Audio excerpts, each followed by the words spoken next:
est toujours là, Élisée Boloube, Marius Komoé et Daouda Koulibaly. Si nous sommes prêts au niveau de la régie, juste un rappel de cette interview et on commente juste après. Alors le 17 mars, la commission électorale indépendante a publié la liste électorale provisoire pour l'élection. Laurent Gbagbo n'y est pas, Charles Blé Goudet non plus, Guillaume Soro non plus, mais vous, Tidjane Thiam, y êtes. Est-ce que ça veut dire que vous serez sur la ligne de départ? Écoutez, je vais d'abord vous dire pourquoi je suis là, parce qu'on parle de cette interview depuis longtemps, vous et moi. Je suis là parce que je suis inquiet. Après les crises que la Côte d'Ivoire a connues en 99, en 2010, en 2020, je suis inquiet quand je vois qu'on va vers une élection qui risque de ne pas être inclusive. Moi, je suis un démocrate, je crois que c'est très important que tous les candidats qui représentent une part significative de l'élection ivoirienne puissent être candidats.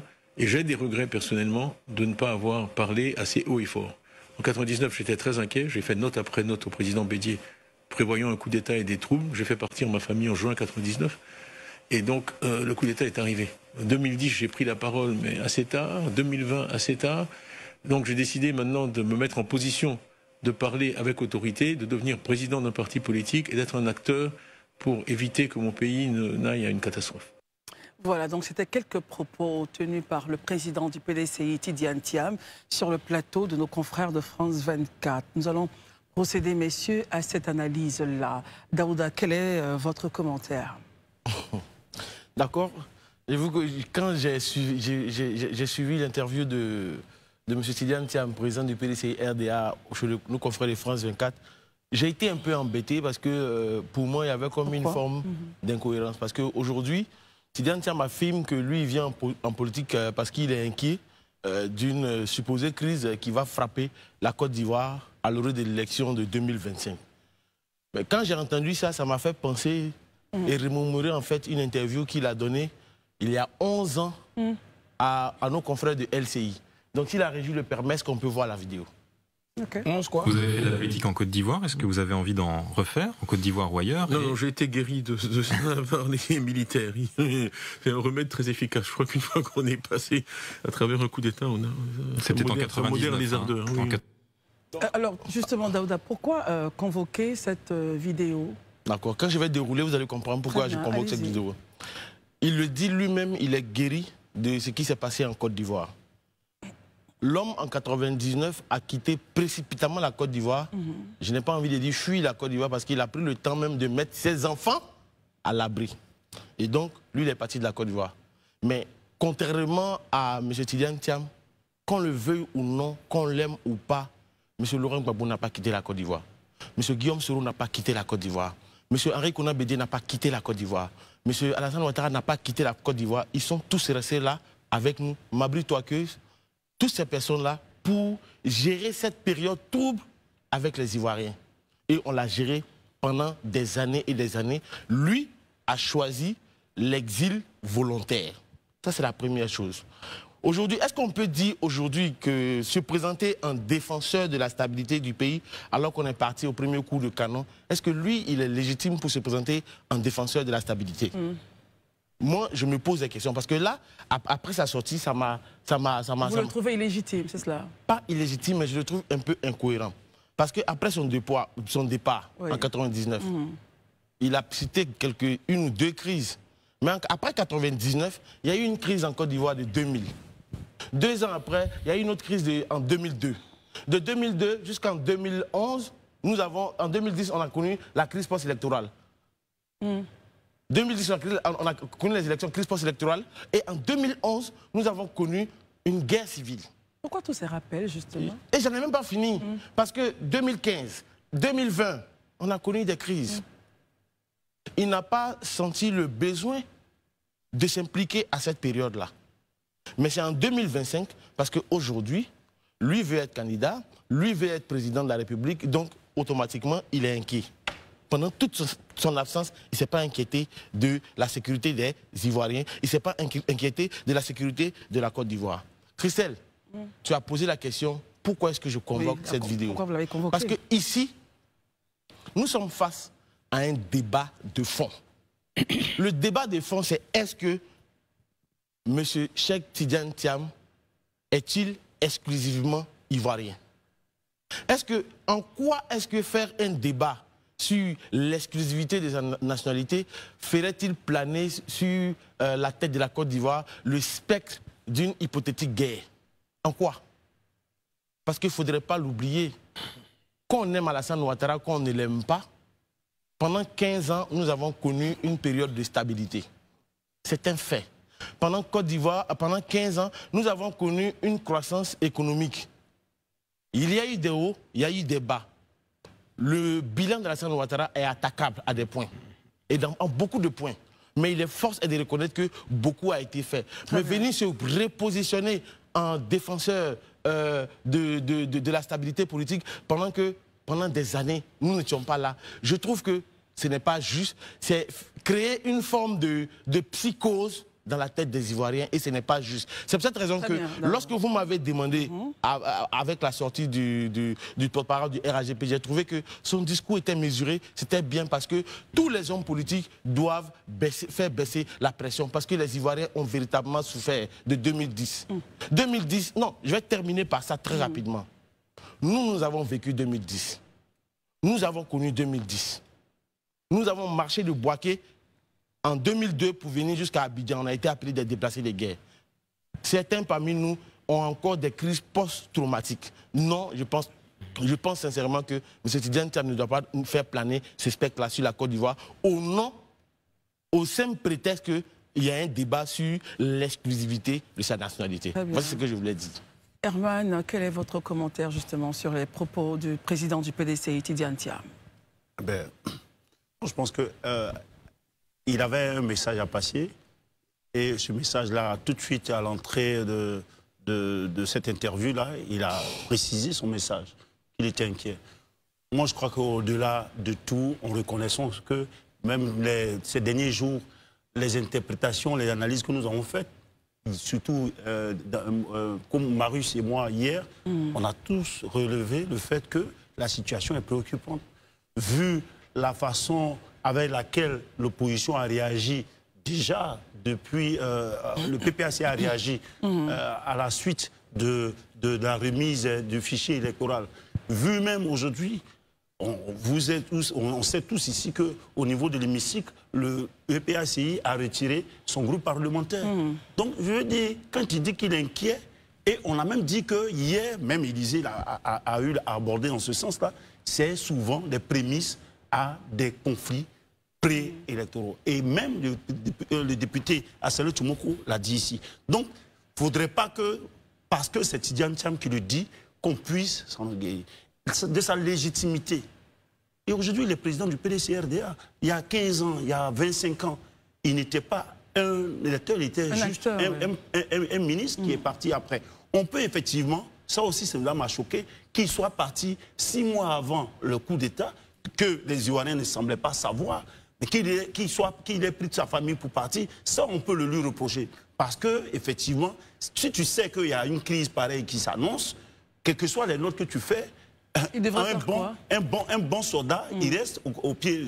Très bien. Ça, on peut le lui reprocher. Mais le reste, c'est maintenant qu'il est le président du PDC-RDA. Donc, il prend les positions pour son parti. Donc, quand il s'inquiète, c'est le retour que son staff, au niveau de son parti politique, les gens ils font. Concernant l'exclusivité de sa nationalité, moi, je pense que déjà, même lui-même, il a été ministre dans ce pays. Au nom de quoi? Hier, c'est vrai qu'on peut utiliser aujourd'hui des articles, des dispositions au niveau légal pour lui reprocher cela, mais quand même, il a eu à souligner même dans cette interview qu'il a quand même 5 frères qui ont été dans les gouvernements successifs en Côte d'Ivoire. Il a dit lors de l'interview. Qu'est-ce qu'on doit faire encore pour être ivoirien? Si on a un passeport et qu'on est sur la liste électorale, c'est vrai que le reste, c'est des contorsions qu'on cherche. Moi, personnellement, j'ai estimé que nous tous, on ressent plus ou moins dans les discours qui sont donnés de ça et là, qu'il y a une certaine inquiétude préélectorale qui s'annonce. Et Daouda même parle ici souvent du cycle de 10 ans de conflits, d'inquiétude préélectorale. Il ne faudrait pas que... C'est un Ivoirien, c'est un acteur politique qui s'exprime sur des faits, sur ce qu'il estime. Et je pense bien, au-delà de tout, qu'on peut le lui concéder parce qu'il a aussi sa prise de parole qu'il doit utiliser. Très bien. Élisée, votre regard, commentaire sur cette interview, quelques mots choisis? Ok. Je vais commencer déjà par le premier verbatim que je note ici. Hein. Il dit quelque part, il y a des milliers de milliards de dollars sur le marché, mais c'est une affaire de confiance. L'argent va là où il y a la confiance. Quand un pays dit j'ai du mal à obtenir du capital, il serait juste de dire que le reste du monde n'a pas confiance en moi. Le capital va là où il y a la confiance, où il y a un état de droit. Je m'arrête là. Analysons ces propos. L'argent va là où il y a la confiance.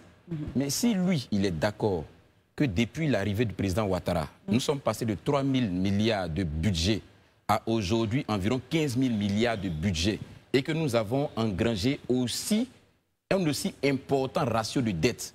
Mais donc lui-même, il répond à sa question. C'est que le monde fait confiance au président Ouattara. Parce que c'est ce que lui-même dit. Hein. C'est ce qu'il dit. Il dit le problème là, ce n'est pas les milliards. Le problème, c'est la confiance. Ça veut dire que l'argent est là, mais c'est la confiance qui fait qu'on te donne.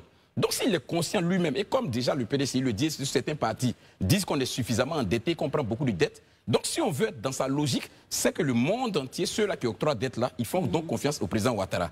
Donc lui-même, il valorise la position du président Ouattara comme quelqu'un à qui le monde fait confiance. C'est ce que je retiens derrière le premier verbatim. Je repars encore quelque part où il a évoqué les questions ce n'est pas... Bon, je ne suis pas un économiste, mais je suis un praticien en sauté. Mais il y a un journaliste, le joueur est sur le terrain. Un économiste qui est chef d'entreprise, ce n'est pas confondre le joueur de football et le journaliste sportif. Le joueur est sur le terrain, il défend, il attaque, il marque des buts, mais le journaliste sportif analyse et il commente. Mais il est rare qu'un journaliste sportif soit aussi un bon joueur comme joueur professionnel. Ça voudrait dire quoi, selon vous? Mais vice-versa, il est rare qu'un footballeur professionnel qui a aussi autant de talent soit un très bon journaliste sportif. Donc ce qu'il dit là, ça dépend de là où on se situe. Si moi, l'élément qui importe pour moi, c'est le très bon footballeur, je vais m'ajouter sur le très bon footballeur. Quoi, justement? Oui, mais il veut dire, non, il veut justement dire que c'est bien de parler d'un certain nombre de sujets ou bien de se faire passer pour ce qu'on n'est pas en réalité, comparé à lui qui a 36 ans dans l'entreprise, en tant que chef d'entreprise. Mais Christelle, vous et moi, soyons réalistes. Moi, j'estime quand même qu'à un moment donné, où la Côte d'Ivoire est arrivée là, il faut qu'on élève le débat.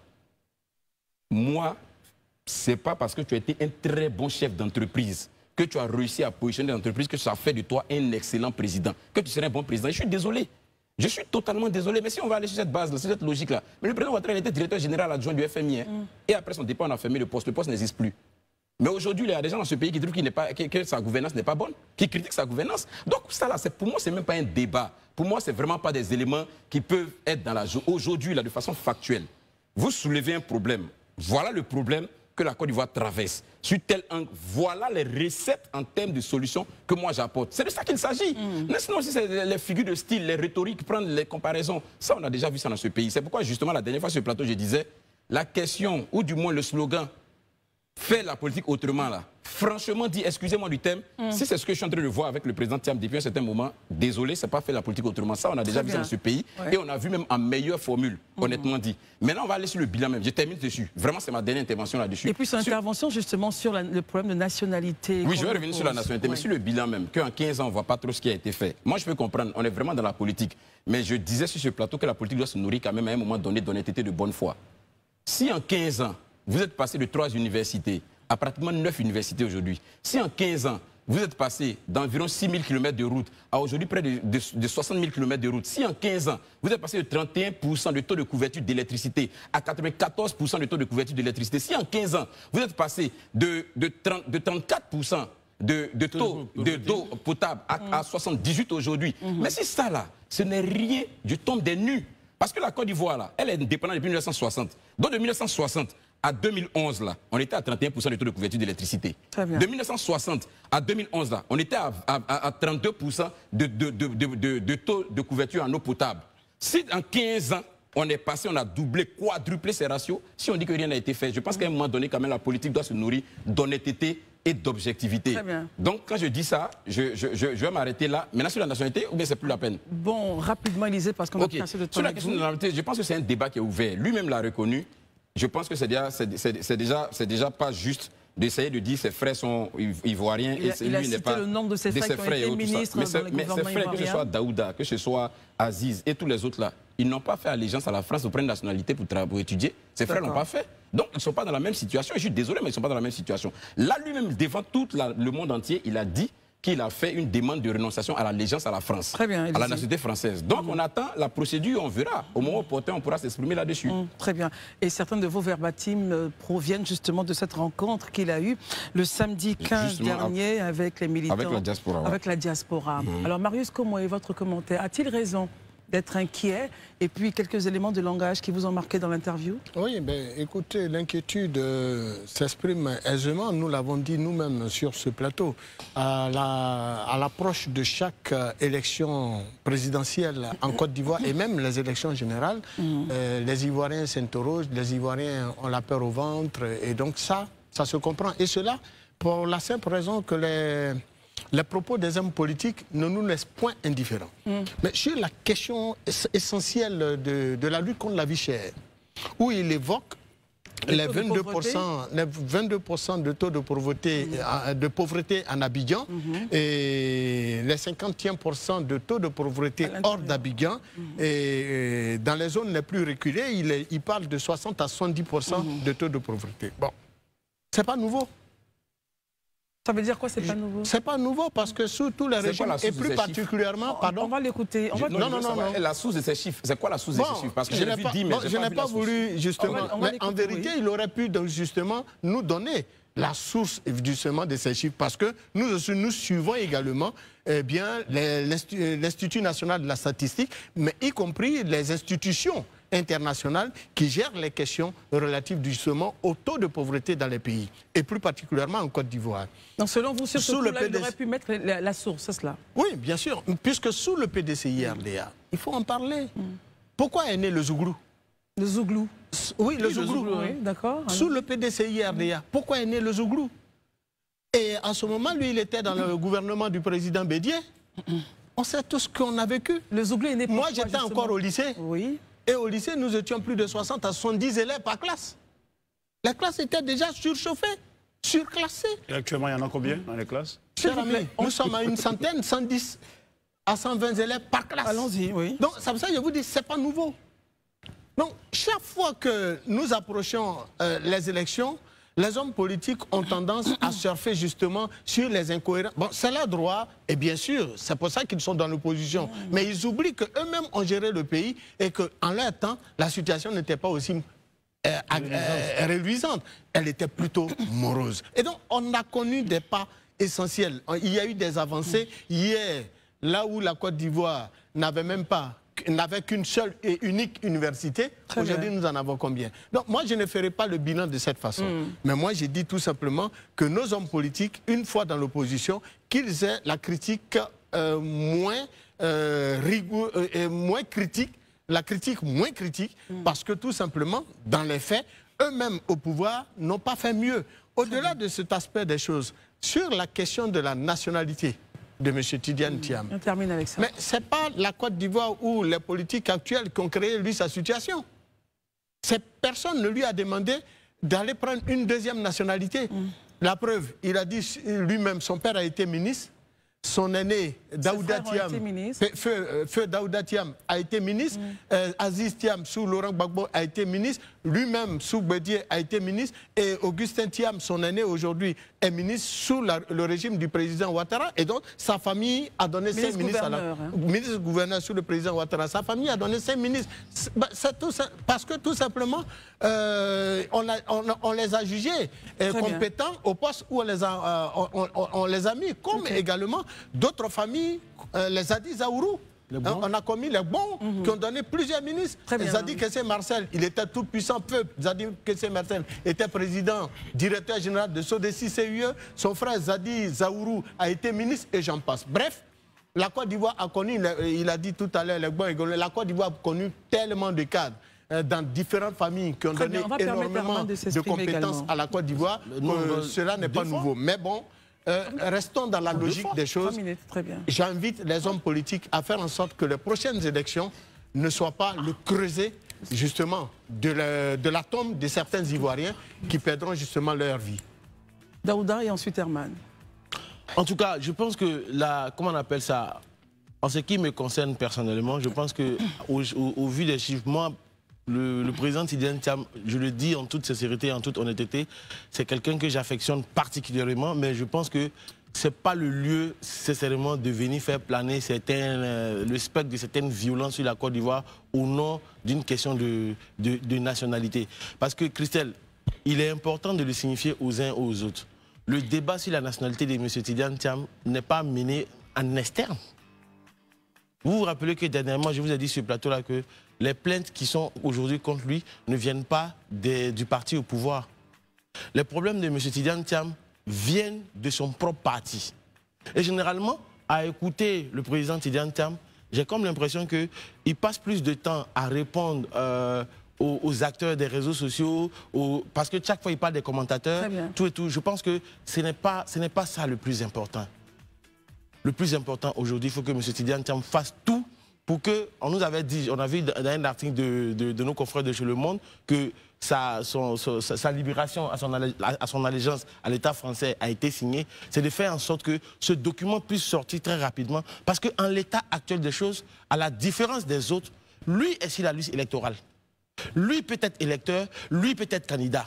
Mais il faut juste prouver le truc et puis on avance. On n'a pas besoin de venir dire, de faire peur aux gens, de créer, de mettre, comment on appelle ça, un épouvantail. Non, je suis inquiet. Tu n'as pas été inquiet pendant 23 ans, c'est pas aujourd'hui que tu as t'inquiété pour nous. Non, parce que pendant 23 ans, tu as pris tes enfants en juillet 99, ta famille, juillet 99, pour aller en Europe. Nous, on est restés ici. Voilà, c'est de ça qu'il s'agit. Élisa, avec vous, on reprend ce point. Il a aussi, donc, dans cette interview, dit qu'il se sentait menacé et qu'il avait peur, donc, il recevait des menaces pour sa vie. Réaction là-dessus? Oui, moi j'ai été un peu choqué, hein, je pense. Vous savez, moi Pourquoi vous avez été choqué? J'explique souvent quand je dis que sur ce plateau, quand tu parles, les gens ont tendance souvent à vous prendre comme si vous voulez des concepts moralistes. Mais je me dis que être un homme politique d'une certaine dimension, ça implique de la responsabilité. Je dis toujours, ce que vous dites là, vous en êtes responsable, mais vous n'êtes pas responsable de comment les gens reçoivent ce que vous venez de dire. Mais ça là, quand vous tenez de tels propos, quel sentiment vous voulez que ça dégage dans l'opinion de ceux qui vous sont favorables? Et puis encore, vous faites des insinuations. Le monsieur lui a posé la question. Vous avez menace, ça c'est de qui? C'est du régime? Oui, il est resté évasif là-dessus. Et ça laisse entrevoir effectivement que c'est le régime. Voilà, il lui a posé la question. Et ça laisse entrevoir justement que c'est le régime qui le menace. C'est ce que je dis, il est resté évasif là-dessus. Donc ça ouvre encore la boîte de Pandore, ça suscite encore plus de doutes. Et ça, c'est pas pour moi de nature à séréniser les choses. Monsieur Thiam qui est là, il connaît M. Ouattara. C'est pas sur scène politique aujourd'hui parce qu'ils veulent le président là qui se connaissent. Ils se parlaient avant. Ils ont pratiquement les mêmes siècles de rencontres.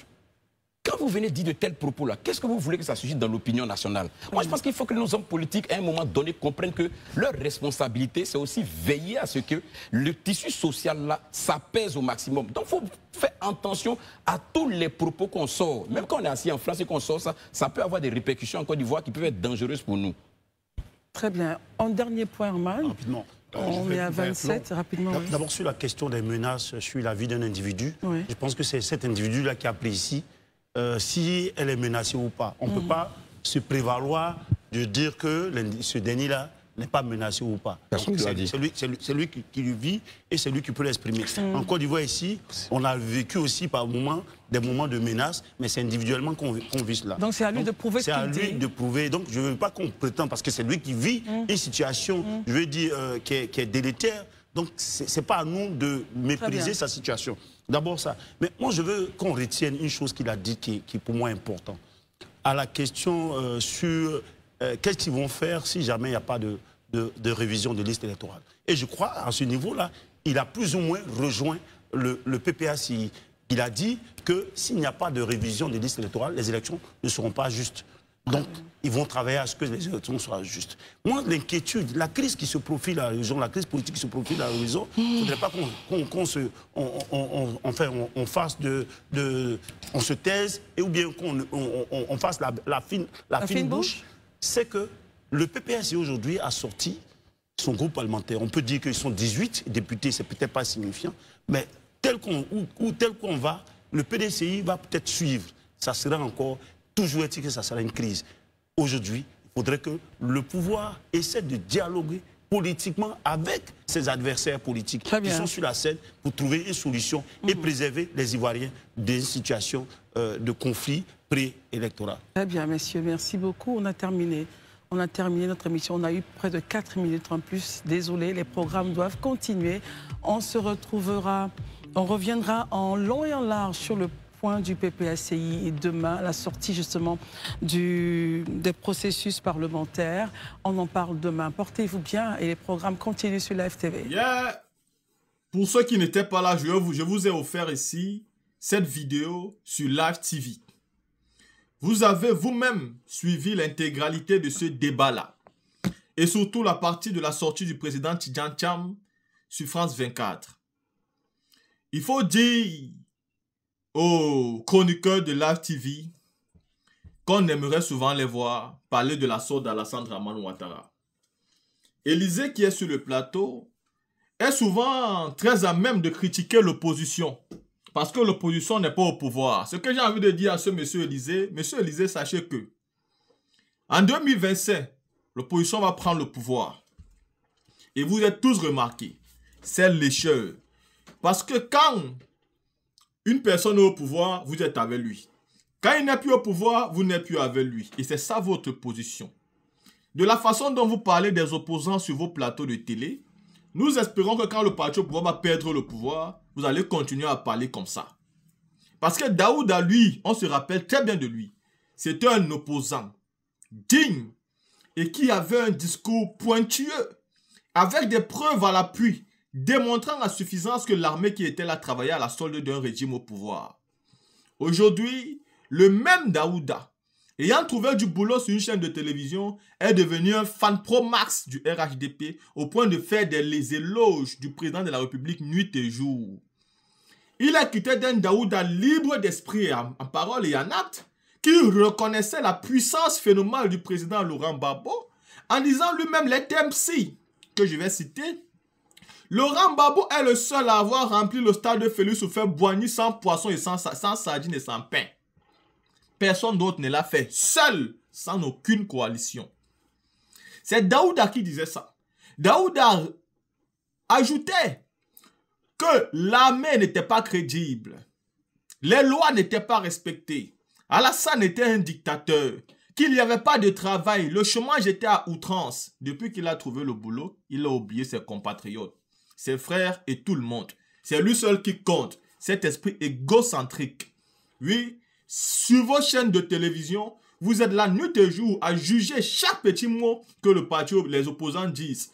Mais quand c'est Alassane Ouattara, vous acclamez, tout est bien fait. Vous nous racontez tous les jours qu'Alassane Ouattara a travaillé et vous allez jusqu'à juger que si Tidjane Thiam dit que pour être crédible, il faut qu'on te fasse confiance, alors il faut faire confiance à Alassane Ouattara. Mais nous ne sommes pas ici sur le point même de faire confiance ou ne pas faire confiance. Qui va rembourser dette là? Ce qu'on demande à Élysée, c'est que Ouattara en venant a dit que 6 000 milliards de francs CFA de dette donnait le vertige et le tournis. Aujourd'hui, c'est 40 000 milliards. Qu'est-ce que ça donne? Voilà la question, il faut répondre. C'est Ouattara qui disait ça, mais on ne vous a jamais suivi créer un débat sur ce point-là. On ne vous a jamais suivi comparer. Ouattara qui disait que 6 000 milliards étaient trop et 40 000 milliards. Vous n'avez jamais fait ça. Vous ne faites pas ça. Mais il faut répondre aux opposants. Comme si vous ne connaissez pas ce que Ouattara disait dans le passé. La team, voici. On vous montre ces différents chroniqueurs pour que vous puissiez vous-même vous faire une idée entre les vrais et les faux. Ceux qui travaillent pour un salaire et ceux qui travaillent dans l'honnêteté pour le bonheur du peuple.